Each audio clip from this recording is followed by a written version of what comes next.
Hello, everybody, and welcome back to yet another episode of Podcast the Motion Picture. This week's episode is Parasite. Today we've got me, we've got Engen, we've got Cole, and because Noah and Jack could not be bothered to show up, just kidding, they were preoccupied, we've got our good friend Atticus, who has not been here in quite some time. Atticus, thanks for coming back.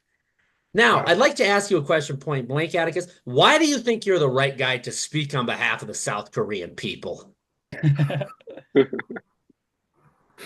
I'm just insightful guy with blunt opinions. There we go. That's right. Yeah, Mr. very good. Falk, respect. Respect, yeah. hmm Okay, well, what did everybody think of the movie Parasite? I don't know how many times you've all watched it by now. I've watched it. I think this is my fourth viewing of it, and Whoa. Dang. Wow. I've seen it a lot, and I like it. Didn't you just watch it like last year for the first I time? did. No, I watched Yeah. it back when the movie first came out because, Okay.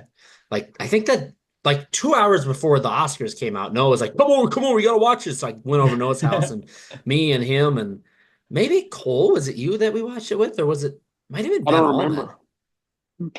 I I don't don't remember. remember. I remember one year you were there. One year I think it was Ben Allman and Jack Welshinger. Anyway, and then I think like 3 days later, I was like, yeah, I gotta watch that again. Then this last summer, and then now. Um, but yeah, so Parasite, pretty good movie, pretty bad movie. If anybody says it's a pretty bad movie, I'm gonna be very sad. Movie So, sucked Yeah. ass. Was this a movie for you guys? I don't know where you come from in your backgrounds, other than Grand Rapids, Minnesota. Were and Wyzetta.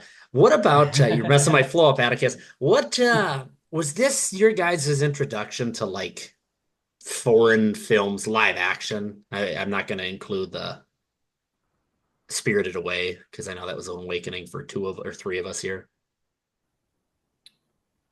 I Just think this definitely like cemented like my me like seeking out other films, I think. I think I've seen, I've definitely seen other films. Like I think Old Boy and The Handmaiden I've seen before this. So with those two, I was already like those are Park Chan-wook, I believe. So those ones absolutely cemented me into like seeking out foreign films, especially Japanese and Korean. So and then this is just, the cherry on top for, enjoying this. mhm. Mhm. Yeah. I I think I'm in the same boat with Engen. I don't remember when did this movie come out? Like 2018 did Parasite come out? 19, Was it 19. 2019?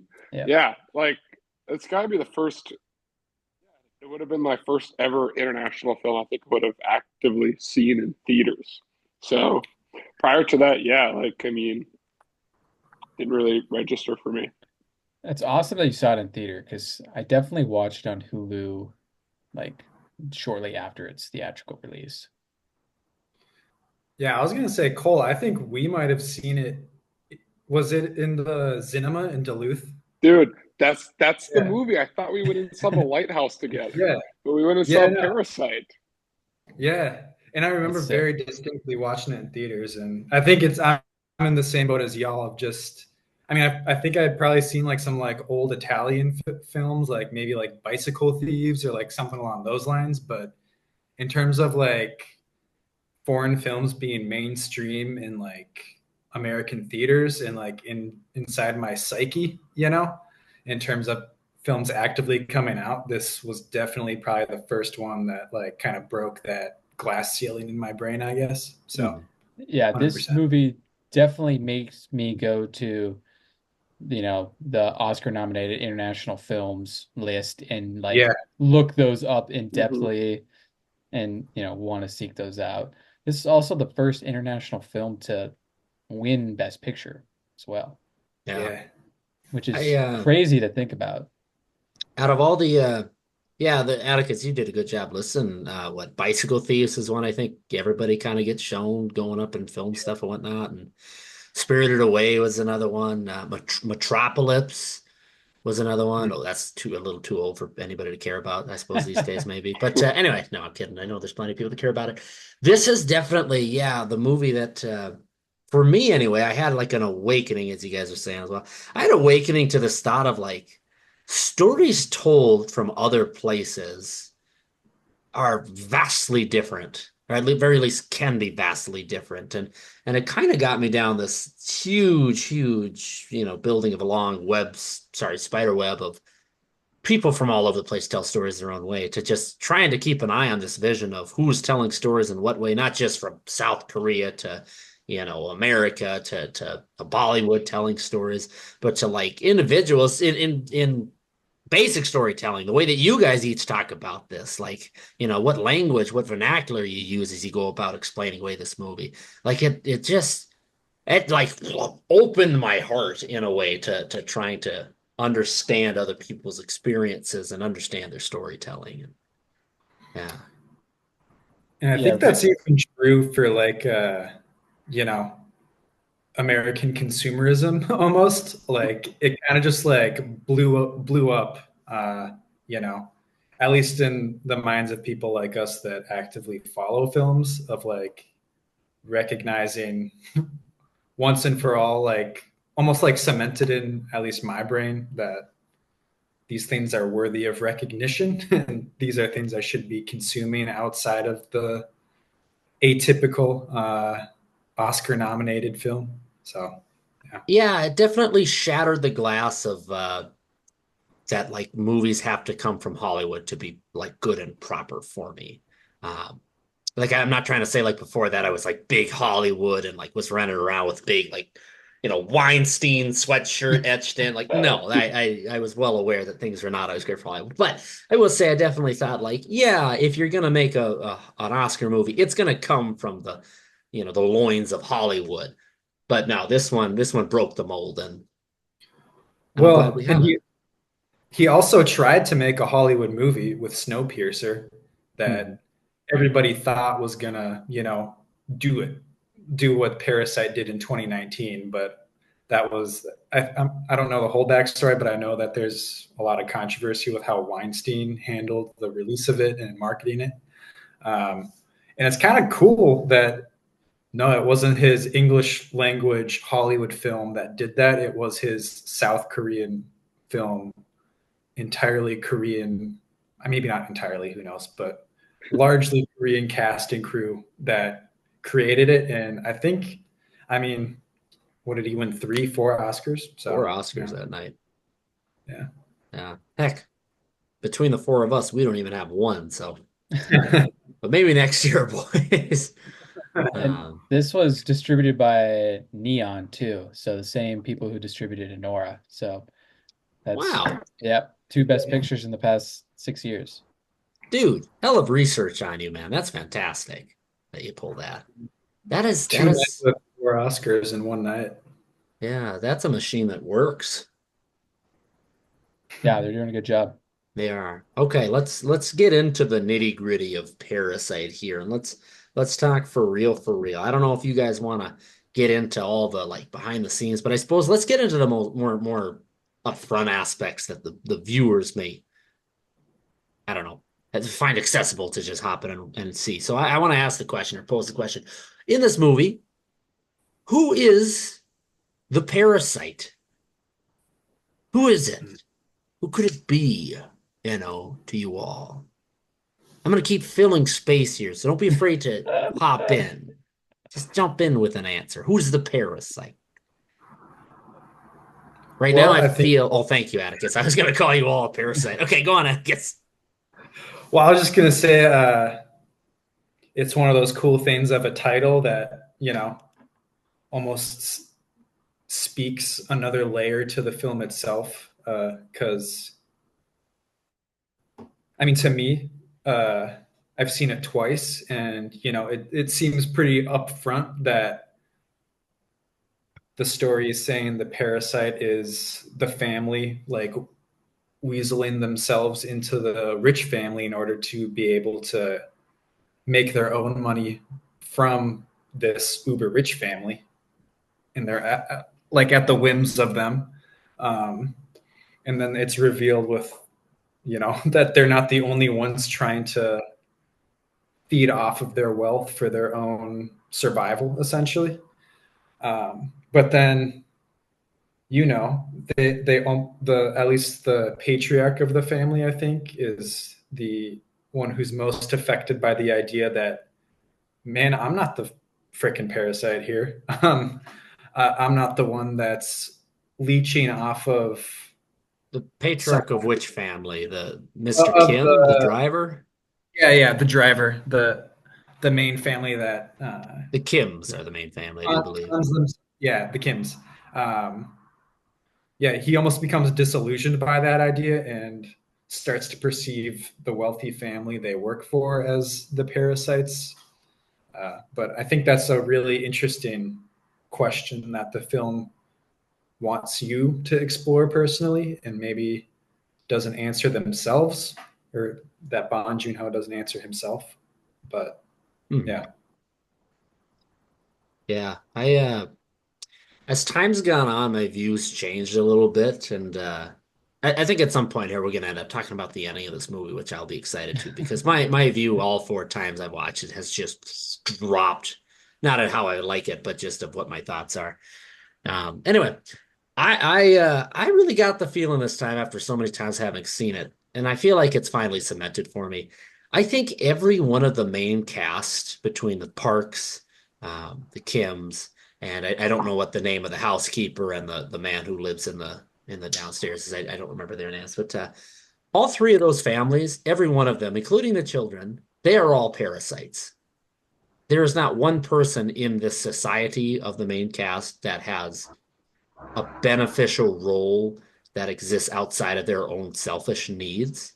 And so much of this movie, well, all of this movie is just a commentary on capitalism. Um, yeah, and I think this is just, it's like an absolutely disgusting like beam on what is capitalism. I'm not trying to say, I'm not, this isn't me throwing, Karl Marx at you guys or anything. I don't really know anything about other alternatives to capitalism. But anyway, point is, each one of these people, to some different level of degree, in some different way, they fit into this capitalist system of the society within the movie, and each one of them are just taking from others. The Parks are taking from the working class. Mind you, the Kims are being paid for their work. While the Kims are doing this backbreaking work, they're being paid.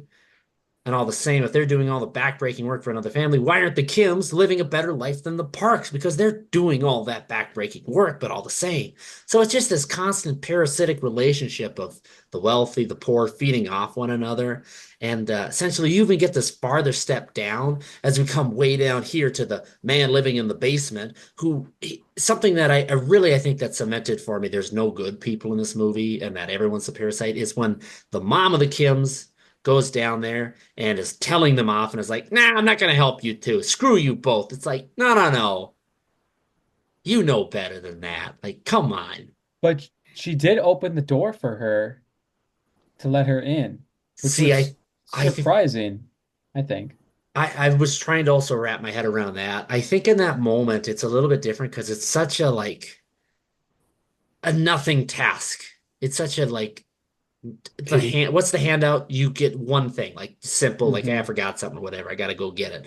And then suddenly it's, hey, can you please just help my husband not starve to death? And it's like, nah, I'm not gonna do that. No, screw you. Um, but yeah, so that's my take on it. I don't know about you, other fellas. I think you can just emphasize just like this, like you said before, like when you drop down there and you found like the largest parasite being like that housekeeper's husband, just the stairs being just that imagery and symbol for class and wealth. Hmm. Just super cool that he plays with those staircases. Yeah, like I ever since the first time watching it, like the stairs really clicked for me when there's that big storm and the Kims have to sneak out of the house and they're going from the rich people's house, the Parks house, all the way back down to their own little half underground apartment way in the middle of town. And it's just this constant, like 3 minute long, they're just downstairs every second, pretty much. You're going downstairs. That when I started this rewatch, I was like, I'm just gonna look for stairs in this movie. It's all stairs. This whole movie's stairs. Like They it's literally constant up and down. they literally walk down until their living quarters is just filled with shit. Yeah. It's just Yeah, the Unfortunate. extent of how low this class of family is like goes so far that they're lower than the toilet. I always thought it's like such an awesome thing. Like every little detail of this movie. It is yeah, out of all the Oscar winners I've seen, not that I've seen them all. This one's up there, ironically, for its lower than shit level family. Um yeah, yeah, quite a bunch of parasites. Like I would, even the kids of the parks are also parasites, not because they're evil people by any means. Like they're not really evil, but they're still leeches, I don't mean to knock children, but children don't offer time. Like I'm not trying to throw children under the bus here, but how much did you guys offer your family wealth when you were children? I'm sure not a million, but I'm sure not nothing, but anyway, these kids don't offer a ton themselves. Okay, is there an innocent in this main cast? No, I don't think so. I really don't think there's any bit of innocence in this main cast myself. Anybody? Cole, what do you say? Innocence? No innocence? I don't know if that child deserved to get a have a seizure at the end of the movie or not. So, Now, let me speak against children once more. I really want to say yes, things are scary and whatnot. I think it tells a lot about the family that what is he seeing? I know all of these things add up and it's a lot different pictures painted for the kid. But maybe if they raised this kid differently, the kid would have an understanding of what starving, malnourished, insane, mentally ill people at the bottom level of society look like. And he may not seize. He might have the I wherewithal to run. I think he's pretty young for yeah, that. he's a little kid. But I think Cole has a point. I think he kind of borders on that edge kind of. But when he's in the fridge and he looks over to that guy peeking his head over the staircase, That's scary. that is actually terrifying. Yeah, that's scary Mm. stuff. I remember the first time watching it, being the movie's called Parasite. I could not wrap my head around why is this movie like called Parasite? I had no background on it, no details. So for that first hour of the movie, where it's like just this story of class, and then suddenly it becomes this other huge chunk of a thriller, where suddenly there's this parasite in the basement that makes a thing. When that ghost head first pops up and it's just that pure white, like I was like, man, this is a scary movie. We're getting a horror movie now. Yeah. I think too, like when it was 2019, like it wasn't in mainstream theaters for me at least. And it didn't, if it was, it didn't get long time in there. I mean, I feel like most people watched this on Hulu when it came out. Like between its release and between when it went into Oscar, I guarantee the majority of people watched it on Hulu. But I think part of its prestige when it came out was part of that name Parasite. It's like, what is this? Is this a horror movie? Is this a thriller? Like, what is this? I Yeah. and I think when people watched it, it was something that they were not expecting whatsoever. And it was just, talking about all these, these important issues that Mhm. and important, and interesting ones. They did a terrific job in the advertising to not spoil that big middle of the movie twist either. I Yeah. remember, yeah, that poster. I could picture the poster right now, like you're saying. It's like, what is this movie? And it's like the way like they place the actors in that poster. It's so intriguing. And then I remember the trailer too. It's just like all these images and lines from the movie that like I don't know communicate like that it was like a thriller and stuff. But there was not even a single hint of what that middle of the movie twist was. So I don't think my jaw has dropped lower than when that staircase was revealed in that movie because I've never, I think it was I can picture just that, remember that feeling. It was like, holy shit, this is where it's going. It was awesome. And you just I had no idea. And I think, obviously, like, I think that was the intent for the director to have it be like that twist, but I jaw dropped and I was like, okay, this is something else when they open up that stairwell. And yeah, when that lady's trying to push it, you're like, what the fuck is happening? Mhm. I You're think like you're with the Kims at the same moment. Yeah. there's nothing quite like that when a director has an audience just held so well that you are with the characters and you're like, well, let's go. Let's figure out what's going on. I think moments before that happened, I was watching, as I said, with Noah. I think he paused the movie and was like, "What do you think of the movie so far?" And it's like, "That's pretty good. I don't know where it's going." He's like, "Yeah, you have no idea where it's going." And he hit play. Yeah. Did Parasite win like the big Cannes prize, Palme if I recall? d'Or. Yeah, I believe it won so. because I'm someone who really follows along on all the festivals um, as they're happening, just to see like what critics I follow are saying and whatnot. And I remember reading that won the big prize, and I was like, I have never heard of this whatsoever. And so I was like looking up on all my critics like what they thought of it, and all that they said was like, watch it, but have no fucking idea what it is about before you go watch it. That's all that they said in their reviews, and I'm like, all right, I'm sat. It's Um, cool. It's also like, do you want to talk like writing and the skill too of like pacing? It arrives at the exact perfect moment. If you like seriously, like it's like you're wondering at that point where like you start to question like, okay, what's the next thing? Because they got everything that they wanted, It's they're all like exact. there. It's exactly halfway through the script. It's Hmm. exactly halfway point when that doorbell rings. Exactly halfway. It's It's the runtime and the script. It's great. it's just precise. It's so like if you like screenwriting, like it's just so precise. It's awesome. mhm. I always, Yeah. yeah, it's a story where I'm going to use an example here of a movie that does a screenwriting technique just like it, but in a terrible way. A little movie called Australia does something very similar. It is a what 2 hours, 30 minutes or so. Essentially, it tells in half of its script, this movie, Australia, it tells one story. And then in the second act, it tells another story. Now, something about that is it's like this never-ending collection of like just this expanding tale of somebody's journey in Australia and World War II and garbage and shit. Completely a terrible way to go about telling two sides of a story or two gigantic parts in one story. With as for what Bong Joon-ho does in this movie, this is yeah exemplary. I wish I had more examples of it because I know there's other types of stories like this that you get halfway through something and it just becomes something else, and you spend so long with characters and you spend so long getting to where they want to be that suddenly you're able to like achieve something otherworldly because you know these people and you don't have to start a new story in a new book or a new movie. Like you just continue. There's no pause, there's no break, there's no dropping of the vibe. You just carry through. I was actually thinking that Honora is another great example of this, in my opinion, because, it's probably not exactly halfway, but I mean, that first act or that first part of the story is like a whirlwind of like dreams coming true.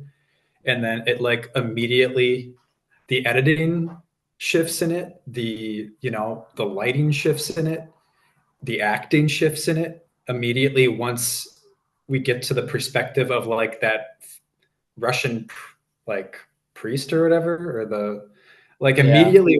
I recall like immediately entering that space, and I'm like, why are we here right now? And then the pacing is so much slower, and it's all in like real time. And then it happens again once his parents get there, because she essentially leaves. They all leave her life, and we're just with her and the bodyguard. And so I kind of think of that as almost like That is a similar way of shift in narrative tone almost. yeah, totally great example that you bring that up. Yeah. Neon Um, too. so to talk about as well another chunk of pacing in it.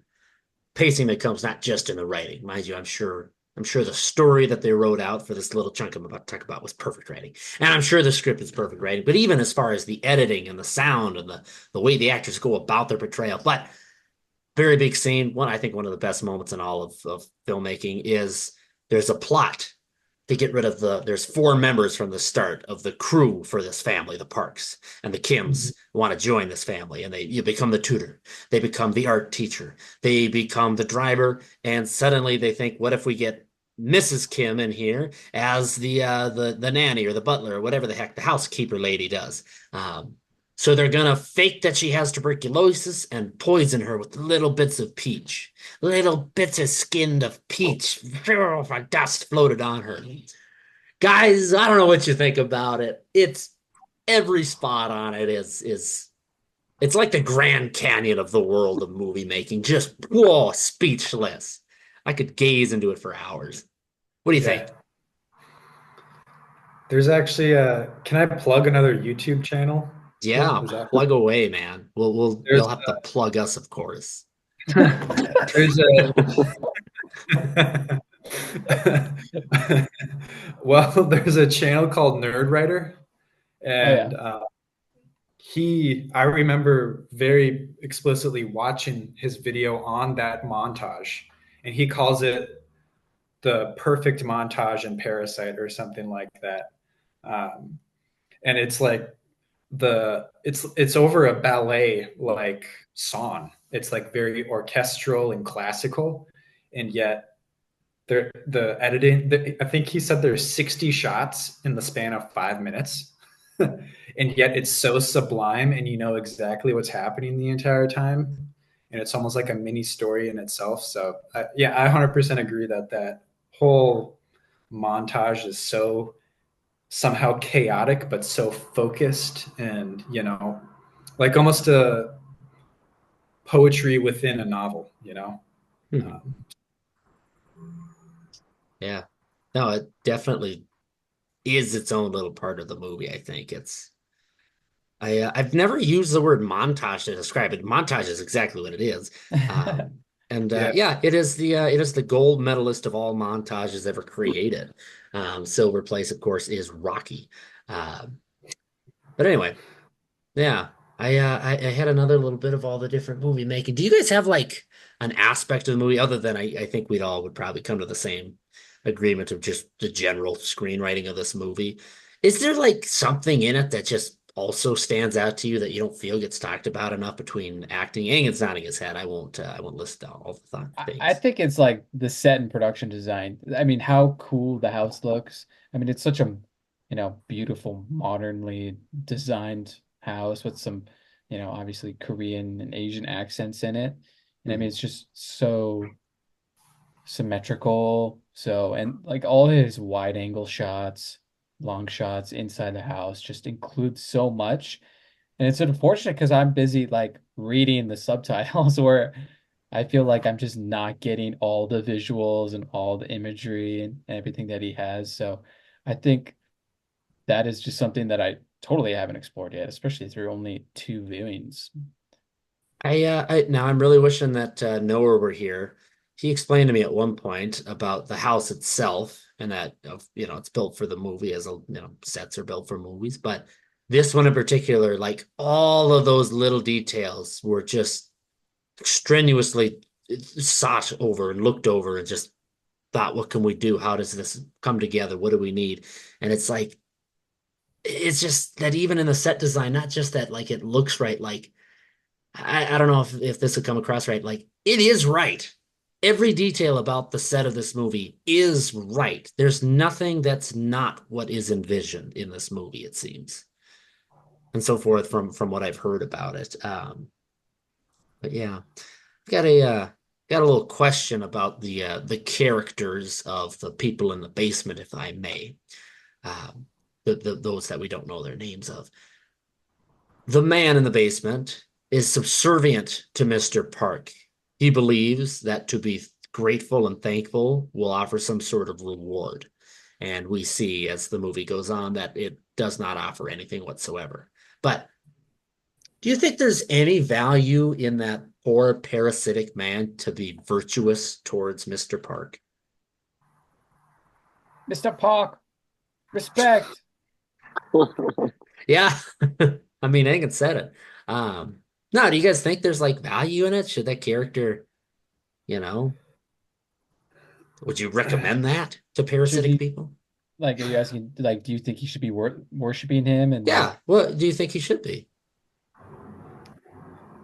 I'd probably, I mean, I think the only value to it in my from my perspective is like if you are fully invested in the reality of your world, you know, Hmm. like it's almost like maybe at some point he realized there wasn't another path to his life where that could be as good as this one or something, or like he's been underneath them for so long that he doesn't really have a choice but to, you know, hope for them to give him, Hmm. you know, life and survival. And so maybe it's not even a choice, it's just kind of like, what else do I have other than trying to get all that I can from him. Hmm.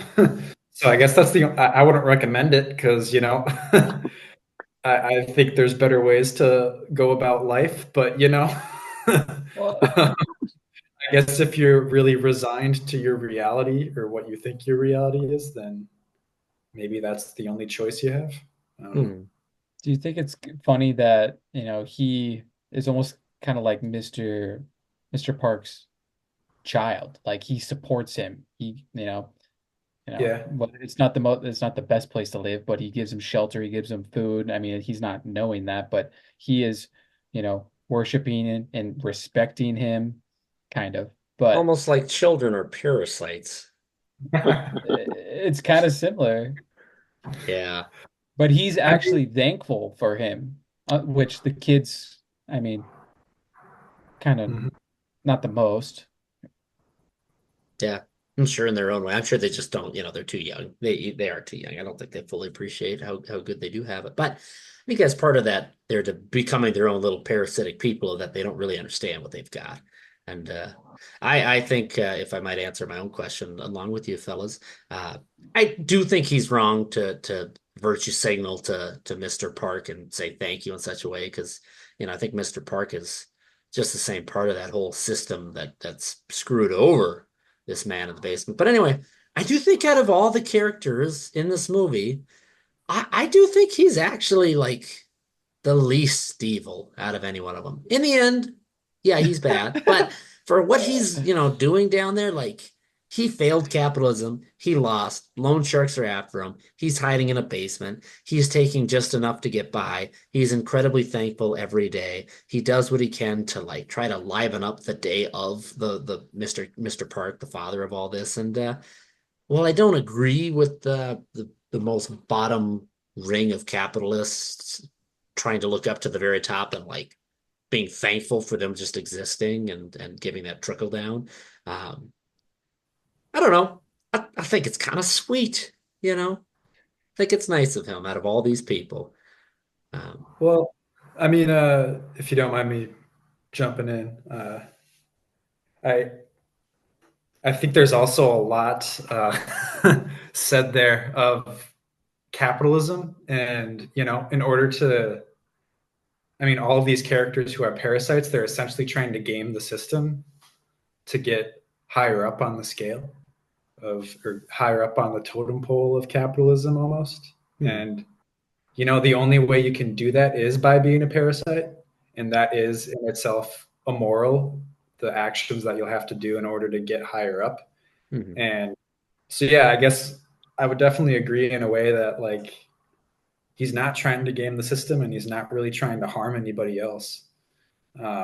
He's just trying to stay where he's at, and that's kind of your two options in capitalism in a way. You know, you can either stay where you're at, or you can try and get higher up by stepping over other people. So hmm. Yeah. What a fun switch up this is from Wally last week. Um, guys, we gotta do like SpongeBob SquarePants the movie or something. Just something where there's no way we can talk about something depressing like the flaws of capitalism, a movie from 2008 having very applicable themes of pollution and the dangers of it to the rape in Blue Velvet. Like I think let's take a break from this shit. I do love it, but like, eesh. But yeah, I mean, gosh. Wally was supposed to do that, but it's just too real. So, Yeah, we could have gone with freaking Toy Story. so Um, Atticus, the reason that we kind of went to Parasite this week is to kind of prepare for Mickey 17 coming yeah, out. later this week, tomorrow Six. actually. Yeah. So kind of wanted to taste a little bong before. Mhm. It's a little Yeah. bomb. Yeah, get a fill of a regular hoe. You don't Um, want to hit the bond before you go back to hitting the bond again. I Yeah, before we talk about the prospect of what can be Mickey 17, I want to talk about something I think is probably the most talked about part of this movie, Parasite. The ending of it is something that people converse about, and Bong Joon-ho has even come out to be like, blah, blah, blah. This is how the movie, like, this is probably what you should take away from the movie. The ending involves, for those of you who haven't seen it, cover your ears and you should go watch the movie. I don't know how you made it this far. Anyway, tragedy happens. Things go awry. The parasitic Mr. Kim's family falls apart. Mr. Kim goes and hides in the basement of this house, and the other two Kims get away. One Kim dies, and the Park family's just gone from all this. They're out of there. Uh, and at the end of the movie, we get this bit of sightseeing through the lens of one of the Kims, Kevin, they call him, I think, the family. The Parks call him Kevin. I don't remember what his actual Korean name is, but anyway, Kevin, if I will. Comes up with this big plan of he's now going to go to college and he's going to make a ton of money and buy that house up because he knows his dad's living in the basement. And finally, when he owns it, his dad can finally just come out of that basement and the family will be back together again and everything will work out. So, what follows that, which is essentially this montage of Kevin doing all these things and Mr. Kim coming out of the basement, the two of them hugging. What follows that is this shot of Kevin still in that basement, kind of lying on the ground at his lowest level yet. I don't know. What'd you guys think of that? Was Kevin lying in the basement or Mr. Kim? Kevin is lying in his own basement. Mr. Kim is Yeah. only seen in that fantasy. Isn't there a shot of him like in the snow looking down at the house and they Yep. like go back to that after the montage or something? Nope. Nope. After the montage ends with this shot of from inside the house. Kevin and the mom are standing out in the yard, and Mr. Kim finally comes out of the basement, goes out in the yard, and hugs his son. Montage ends. We see it snowing outside of the Kim's old apartment, pan down from that window, and Kevin is lying on the ground with that bit of writing of a plan written out. Now, there's a lot of things that would make you think this is not true, and that's just fine because this is all essentially fantasizing. But a lot of people say this does not work out in reality. A lot of people say, no, it doesn't necessarily work out in the moment because it's the plan. So, do you guys think the plan is going to work out for Kevin? Do you think it works out for Kevin? Yes, no, maybe so. I mean, my instinct is to say no because um, Because capitalism. because listen, and almost like he's you know they're too low on you know in class to have the chance to go up to that state in life. Mhm. And I guess it's almost like the perspective of wherever the viewer is in life, like if you're really low like the Kims are, then you're probably saying no, he probably didn't. Uh, but if you're from a upper middle class family who hasn't ever been able to own a house like that before, but you're not that far off from it, he's like, yeah, maybe I think he probably did just because, or there's a likely chance that he did. So personally, I say no, but maybe that's just from perspective. Cole? Yeah, I'm watching this movie this time around. Um, I don't remember feeling this bad. The movie, like, because it's really funny for about like the first half of the movie because you got these kind of mean, bad people conning like a, stupid gullible family, right? And then it just like with the subtext of like capitalism and stuff. And then by the end of the movie, I'm just like, oh my God, I feel so terrible for this family, the people that got murdered, and the dad's living in a basement. It's like horrible. And Yeah. so, Yeah, at the end of the movie, I was like, that's optimism, and he's sitting in that basement of his apartment. He's it's just all just optimism. He's not going to go get his dad. Hmm. So, but yeah, I think that's a really great point. Is the movie purposely makes it ambiguous depending on how you view it, which I think it's terrific in that kind of a way. So Yeah. leaves you wondering. No, I'm right with you. Engen? Yeah, I'm with Cole. Ambiguous. That's how Bong wanted to do it. Um, I mean, that's how most great things end, you know? Look at the Sopranos ending. Hmm. It couldn't be better than that.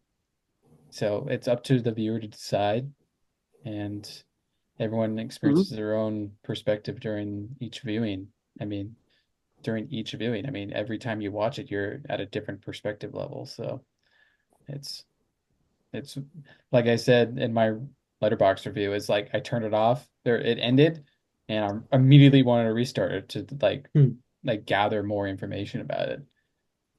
I I'll say Bong Joon-ho, he did come out to say that he does think there's a decided ending between the different things that happen in his mind. There is, but maybe even in his own, when you create something, you really your own things always change.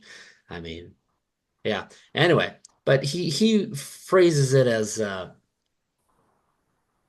that shot of Kevin in the end, that after all that fantasizing pans down to him lying on the ground. He there's a term for it in filmmaking. It's just like the sunset shot or something like that, where essentially it's this making sure that you really show an audience like that character's dead. Like, if you leave this ambiguous thing out in the open, sometimes they throw in this thing. We're like, no, you got to really make sure that people know they're dead. Like, because they'll be like, oh, did he make? No, it's over. He thinks it kind of to him, he put it in there to add that. But I don't know if he ever really came out to be like, this is a nail in the coffin for Kevin, or like nail in the coffin of like things are going bad right now and like it's going to get better from here because he's got nowhere to go but up. I don't know if that ever gets established. I will tell you my tale now. From the first time I ever watched it, I end in this movie, and maybe as Atticus, you said in your own response, is it depends on where you're at in life and how you watch this. And back then, I guess, I don't know, I was attending community college. I was with my parents. Things were just fine. I don't know. Things were not awry in any way whatsoever. Things are not awry for me now, so I don't know how much this applies. But my opinions changed. Back then, I watched it and I thought, yeah, for real. Like we know that Mr. Kim's down there. He's doing Morse code. He's sending a message. He is. We see that in this vision here. Um,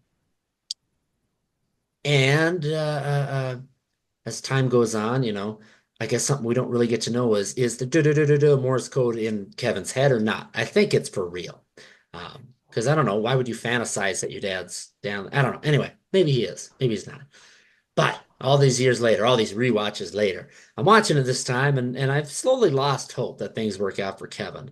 And I don't think things work out for Kevin in this. I think for sure you get this bit of hinting at by Mr. Kim when they're at the shelter during the storm, and Kevin's like, "Hey, Dad, what's the plan?" And Mr. Kim's like, "Yeah, sometimes in life it's just easier not to have a plan. If you have no plan, things will never go wrong because if you don't have a plan, things can only go well, you know." And now something apart from that though is a flaw in his logic is that's an absolute. In the end, things will always go wrong, like no matter what. As long as things are going right, at the end, things will go wrong. That just happens.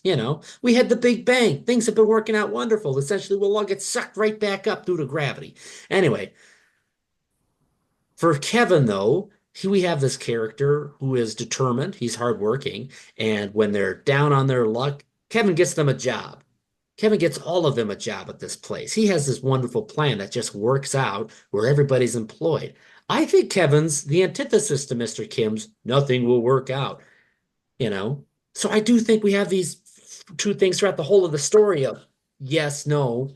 And by the end of it, I just don't think Kevin's going to win out on this one. I do think Kevin's luck's run out. I think he's planning something that's too far above him. And for the first time of me watching this movie, I just really think no, things do not work out. It's over. They've lost, and like essentially, we're watching the gravestone of this family at the bottom of the capitalist well. And I think also, like you said, like nothing good has ever happened to the Kims when they've done something good or done something the right way. Like all this stuff that has come from their success has come from, you know, scamming and uh threatening the pizza lady. Hmm. Like all of their success has not come from, going to school, getting job, doing work, doing the right thing. Like that has not been the case with them. So it's nothing to point that is going to happen in the future. Hmm. Yeah. So, Bong Joon-ho, do you think he has a career in filmmaking? Yeah. We We'll have to shall wait. see. We shall see this week with Mickey 17. Yes, we will. Yes. Hey, a quick question. The guy who played Mr. Park, did he die? I think he died. Let me go ahead and give it I a don't. Google. I remember My in news. IMDb is not working, so Let me go ahead. Mr. Park, Parasite, actor, dead. And maybe I'm wrong. Maybe it's somebody else. Yes, actor Lee of Oscar-winning Parasite found dead amid drug probe. And let me make sure that he's actually playing Mr. Park. Um, yeah, Lee Sung-kyun. I hope I'm saying that right, but you do what you can. I'm not seeing who he played. Yeah, he definitely plays the Mr. Park. Yeah, he died a few years ago, I believe, of a drug overdose. Um, Dang. very sudden. And I feel bad because here I am doing all this bit of researching, and we don't have our actual true fifth member, Billy Preston, the keyboard himself, working these things up. Um, I gotta find out. so I Hmm. think if you're talking actors, you got Mr. Kim's actor. Mr. Park died by an apparent suicide, I should say. Oh gosh, rest in peace, Mr. Park. Hmm. Respect. There's a do you remember the scene? I was some of the acting in the film was terrific, but there's a part remember when his daughter leaves her panties in the car, they get the driver fired. I Hmm. love the scene between the two Parks, the husband and wife, when he's bringing it in. They're talking about the driver. They spend a long time like with them. Obviously, the setup for to hire their dad, but I don't know. Just like the way they go back and forth is really funny to me. And like, there's a part where it's like they do a quick cut, like Mr. Park is like talking about the panties and stuff, and he like does like a dramatic turn. He's like, "It is very common for like people to leave stuff in like the car." I think it's super funny. I don't know. I found that scene really funny, and like the way that they he acts through it is I think hilarious to me. So Yeah. I just wanted to bring that up. It's just a really funny delivery where it's like something doesn't add up. It is very common for during these sexual encounters or whatever to leave things like or Yeah, whatever to leave your panties panties like in a house, but like in a car. That doesn't in make a any car. sense. It doesn't make sense. It's really funny. Like he really I don't thought know. about it. He's a big investigator on this. Yeah, He's there's a like big, a certain level of camp with this movie, and that maybe it's South Korean campiness, maybe it's a Bong Joon-ho campiness where you've got those moments. You've also got to. I've always loved when the family, the Kims, are staying the night where they shouldn't be at the Park's house, and the mom says something, and suddenly Mr. Kim gets very serious, and he grabs the mom, Mrs. Kim, and he threatens her, and he's just messing with the kids, trying to scare them. And it's like, it's so intense for no reason whatsoever out of the blue. Mm. I love That's very when memorable too. Mr. Atticus? Park. I love when Mr. Park is a, you know, he always says like, that's just in my car, that's just crossing the line. yeah. And he's He knows just just what he just where the line is. He never crosses it or yeah, whatever. and he's like Mr. Kim, he knows what he gets up to the line, but he never crosses it. I think with Mr. So like Park, arbitrary. the line isn't so much that it's in the car. I think the line is that it's in his back seat was the problem. It's in his seat he doesn't Yeah, like. Yeah. yeah. Now, there's in the same way that there's a lot of the work with the stairs in this movie, there's a lot of work with the lines. I don't know if you guys have known too much about that. Um, I gotta say, I tried to like look stuff up for this one a little bit because I was like, am I gonna end up missing anything if we're talking about this movie? Because like I never know exactly how much we're missing out from just being Americans. But apparently, lines are a huge part of this. Talking about going past the line, I think we all hear that a lot, and I think a lot of times we think going over the line and whatnot. We think about going over the line, not crossing it so that the Kims don't get caught. But for the Parks, it's not really this thought of going over the line. Like, is there more to this poor family we're employing or these people we're employing? It's really going over the line of these working people in our family better not cross the line and think they're one of us. Like that's a lot of what's going on. And then that back seat, it's something. Um, I know there's a shot that was explained to me over the internet of essentially this like line in a pane of glass that separates the previous house worker and the mother of the family. Like there's constant work of that, and that goes into as well of the design of the big Parks house in this movie is not just that there's this elevation of stairs and where the table sets up and everything, but like there's a lot of vertical lines in this house. There are a lot of lines drawn. I think that's funny that you mentioned that. When I was going to talk about the set, so you have in the Parks, no, the Kim's like shitty house, like that gets filled with sewer water. You have their window that looks into their street, and their view is, some drunk homeless guy pissing on their doorstep, basically. And that window is smaller, but like you said, there's all those lines that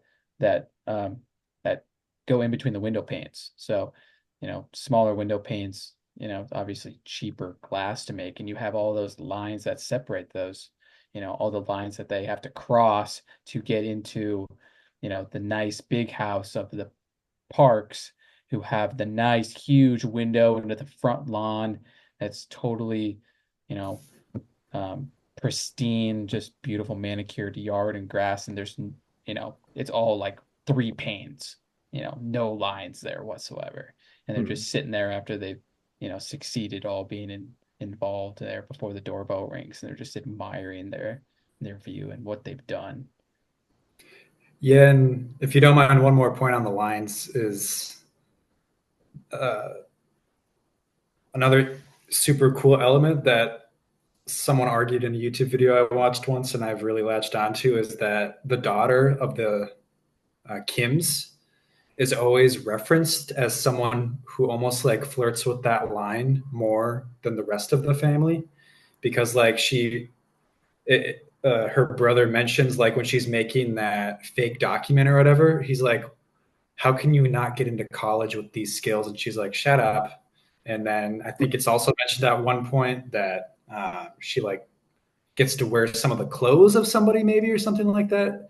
And then also like when they're all sitting on that couch in that same scene when the dad grabs the mom jokingly, her brother also says during that scene, like, you seem like you fit in here, like you would actually be able to live here among them. And then she's also at the very end, when I guess spoiler, when she gets killed, she's physically bringing the cake out, and everyone is applauding for her and smiling for her coming in, and that's when she's killed. Almost Hmm. like that's the moment when she like crosses the line. So Hmm. She like becomes part of their She is, yeah, family, by the like end. part of the therapy birthday party for their family to, get yeah, across, people like this is what it's supposed to be. That's an yeah, awesome point. I never thought of that. I haven't Like either. never, No. Yeah. never was like obvious. Like maybe it's subtextual, but yeah, like never thought of it. That's awesome. Makes it even better. yeah. This movie's so I can't cool. take credit. Like, Cannot take credit. Atticus no, has this put movie, together this research no, I single-handed. I think it gotta was. say, you've got me Yeah. hyped and I want to it's watch the movie already. yeah, it's a perfect movie. Like just, and that's just awesome. Just down to the details of the Yeah. film. It's so cool. Well, and Yeah. it just being like the guy who scared that kid into, being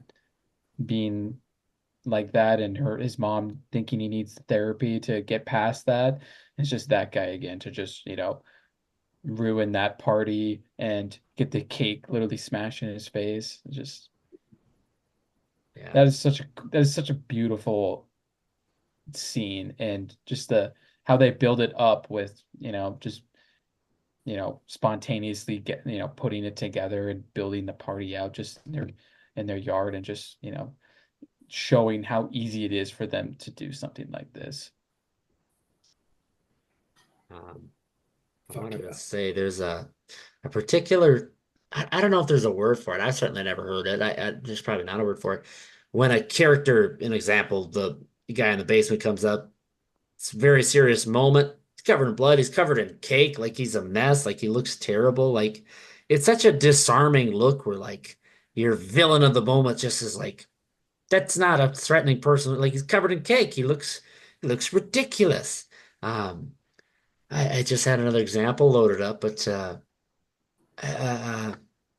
like it's a disarming moment. Think about Vito in the Godfather walking through the street and he's got all the oranges and whatnot. It's like and he knocks all the oranges down. It's like what a humanizing moment where it's like this is not a great big empirical character that cannot be touched. Like this is clearly was a very vulnerable thing, and this whole thing was just rocky from the get-go. I love seeing that in a moment where you could have this big scary thing suddenly just have a light shown on it and it becomes nothing. It becomes an ordinary thing, enemy, Mhm. antagonist. Yeah, I don't know. Well, do you guys have anything that's parasitically crawling through your veins that you just want to let out and stab us with new information to talk about?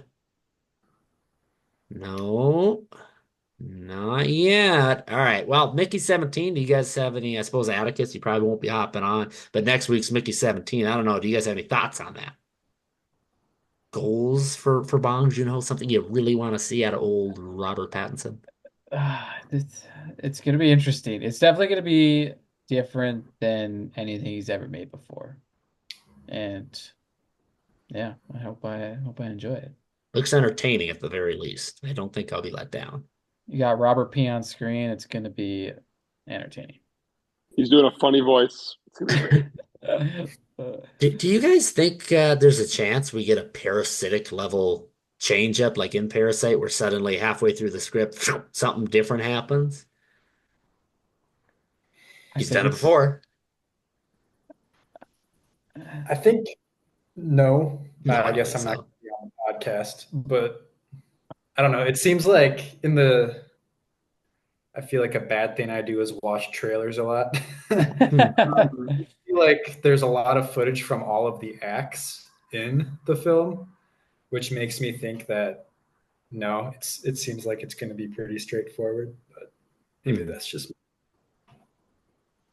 I think you're right. I think we see too much of a range in this trailer set. Um, I also don't think Bong Joon-ho is the kind of fella to repeat himself, but I don't know. I guess we'll see. I don't really know him all that well. I don't even speak South Korean. I don't even speak Korean, um, osmosis.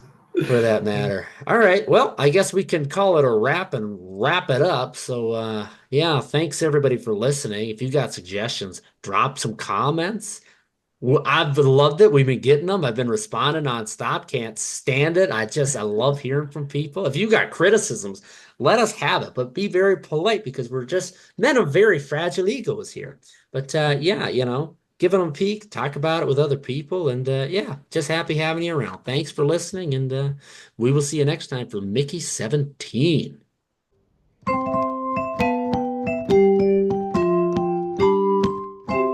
That was a whole episode of the Whole Other Podcast. It's over now. The podcast is done.